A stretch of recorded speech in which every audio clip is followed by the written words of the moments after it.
안녕하세요. 이은주의 심리학 놀자 시간입니다.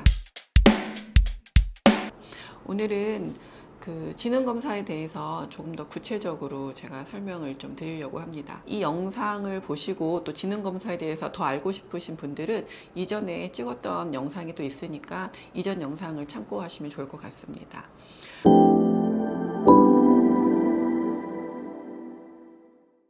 아동 청소년 지능검사로는 지금 웩슬러 지능검사 위스크4를 지금 사용을 하고 있는데요.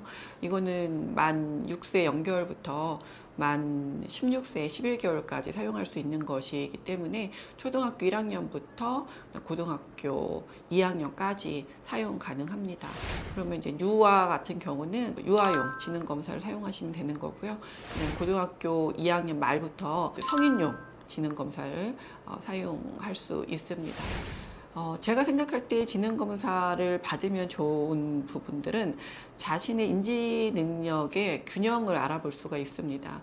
그래서 동작성 지능과 언어성 지능의 밸런스가 있는 이 부분에 있어서 15점, 그러니까 검사를 하고 나서 각각의 동작성과 언어성의 그 차이가 15점, 환산 점수로 15점 이상이 나면 좀 유의미한 차이가 있거든요. 그러면 개인 내적으로 인지 능력의 불균형이 좀 찾아온 것입니다.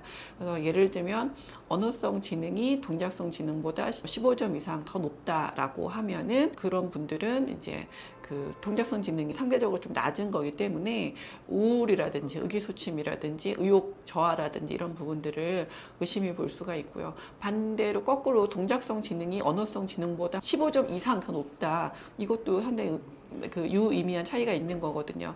이런 분들 같은 경우는 사실은 10명 중에서 한 2~3명밖에 되지 않아요. 근데도 이 아동 청소년 중에서 또는 뭐 성인이나 유아 중에서 15점 이상 높다고 한다면 그 부분에 있어서 그러니까 충동성이 되게 강한 사람들이라고 할 수 있겠죠. 그래서 보통 이제 이 동작성 지능이 15점 이상 높으면 ADHD나 뭐 적대성 반항장애, 품행장애와 매우 밀접한 상관이 있습니다. 그렇기 때문에 그것도 같이 한번 살펴볼 수가 있고요. 그 다음에 이제 이런 정서 상태도 이제 관련이 있지만 적성하고도 상관이 있습니다. 예를 들어서 이제 문과적인 적성이 높은 친구들은 언어성 지능이 좀 더 높고요.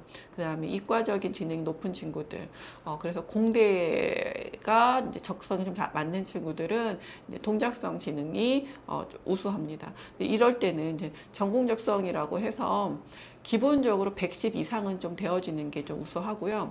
지적인 능력이 IQ가 110 이상이 좀 되어야지 사회적 상황에 대한 판단력이라든지 그다음에 대처 능력이 좀 우수할 수 있습니다. 이 부분에 관련해서도 각 소검사들이 10개에서 15개 사이가 있거든요.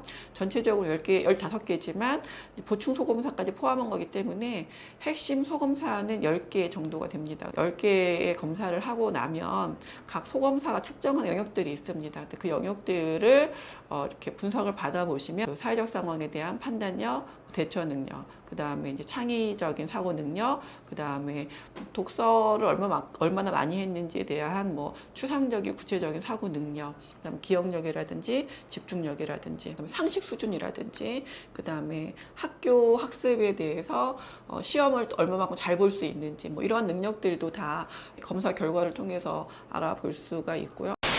가장 의미가 있는 건 저는 적성을 좀 알아볼 수 있는데 좀 많이 척도가 된다고 저는 생각을 합니다. 그래서 언어성 지능과 이제 동작성 지능이 비슷하게 하면서 그다음에 전체적으로 지능 지수가 좀 높은 친구들은 대체로 모든 분야에서 양쪽 좌우 방구가 균형이 좀 잡혀 있기 때문에 통찰력이라든지 이런 부분들도 좀 좋은데 그 부분에 있어서 차이가 좀 많이 심하게 나는 친구들은 통찰력이라든지 어떤 균형이라든지 그 다음에 적성 부분에서도 이제는 물론 강점 위주로 가면 되긴 하지만 좀 취약한 부분이 생기는 부분들이 있는 거죠.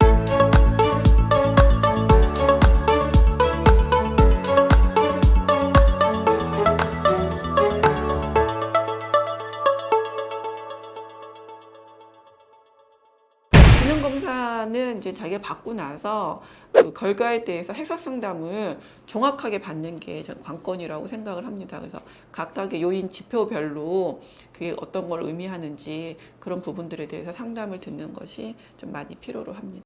지능 검사를 받는 분들은 두 가지 큰 특징이 있는데요. 첫 번째 분류는 아동 청소년 같은 경우는 우리 아이가 지능이 좀 좋은 것 같다라고 생각이 좀 들었을 때 얼마만큼 더 좋은지에 대해서 알아보려고 오시는 분들이 좀 있습니다. 그래서 본인의 기대치와 좀 부합하는지 이제 이런 것들을 보시려고 오시는 분들이 있고요. 두 번째는 아이가 좀 학습 능력이 좀 떨어지는 분들이 좀 받으려고 합니다. 근데 실제적으로 이제 그런 친구들은 받고 나서 보면 지능이 생각보다 낮은 경우들이 좀 있거든요. 낮은 거에는 이유가 아까 말씀드렸듯이 집중력이 부족하다든지 기억력이 떨어진다든지 아니면 추상적이고 구체적인 사고 능력이 떨어진다든지 여러 가지 이유들이 있습니다. 저는 전체적인 컨설팅 차원에서 한 번쯤 받아봐서 우리 아이가 지능 밸런스가 어느 정도 되고 있는지 이런 것들을 알아보면 좋을 거라고 생각하고요. 숫자에 너무 민감해 하지는 않으셔도 됩니다. 왜냐하면 이게 95% 신뢰도 수준에서 지능도 변하기 때문에 레인지가 있거든요. 그 레인지에서 그러니까 우리 아이가 서술적 기준이 더 중요하다고 저는 생각을 하거든요. 그래서 뭐 평균 수준인지 아니면 우수 수준인지 아니면 평균 상 수준인지 아니면 평균 하 수준인지 그런 부분들이 이제 체킹 받으시면 더 좋습니다.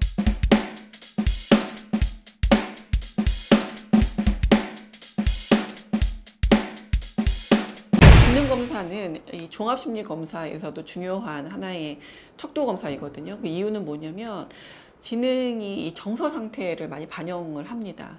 그래서 아이들 중에서 부모님이 학습부진으로 그 지능검사를 받으시려고 하는 분들이 계시는데 그런 아이들을 실제로 지능검사를 하고 나서 보면은 그 지능검사가 포함하고 있는 우울감도 이제 보여질 수가 있고요. 그 다음에 그 충동성이 좀 높은 친구들도 보여질 수가 있고요.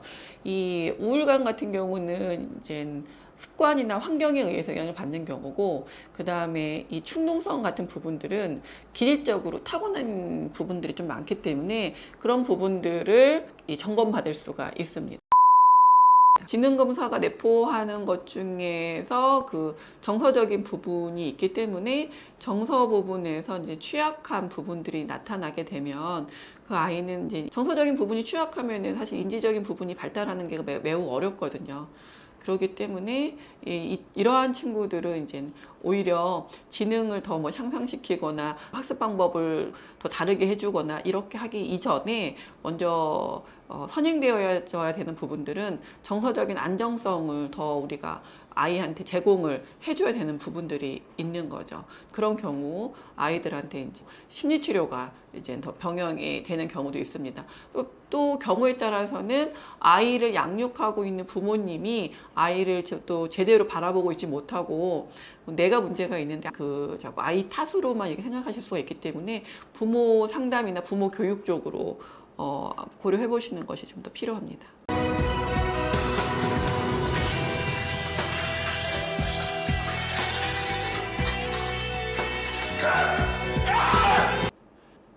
그 카프만 지능검사 같은 경우는 만 3세부터 고등학생까지 사용할 수 있는 지능검사입니다.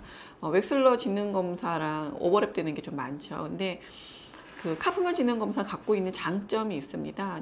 카프만 지능검사는 동작성 검사들이 굉장히 다양합니다. 총 검사 개수도 한 17가지가 되고요. 그다음에 연령별로 검사를 수행할 수 있는 것들이 5개에서 8개 정도 사이가 됩니다. 그래서 선별이 더 가능을 하고요.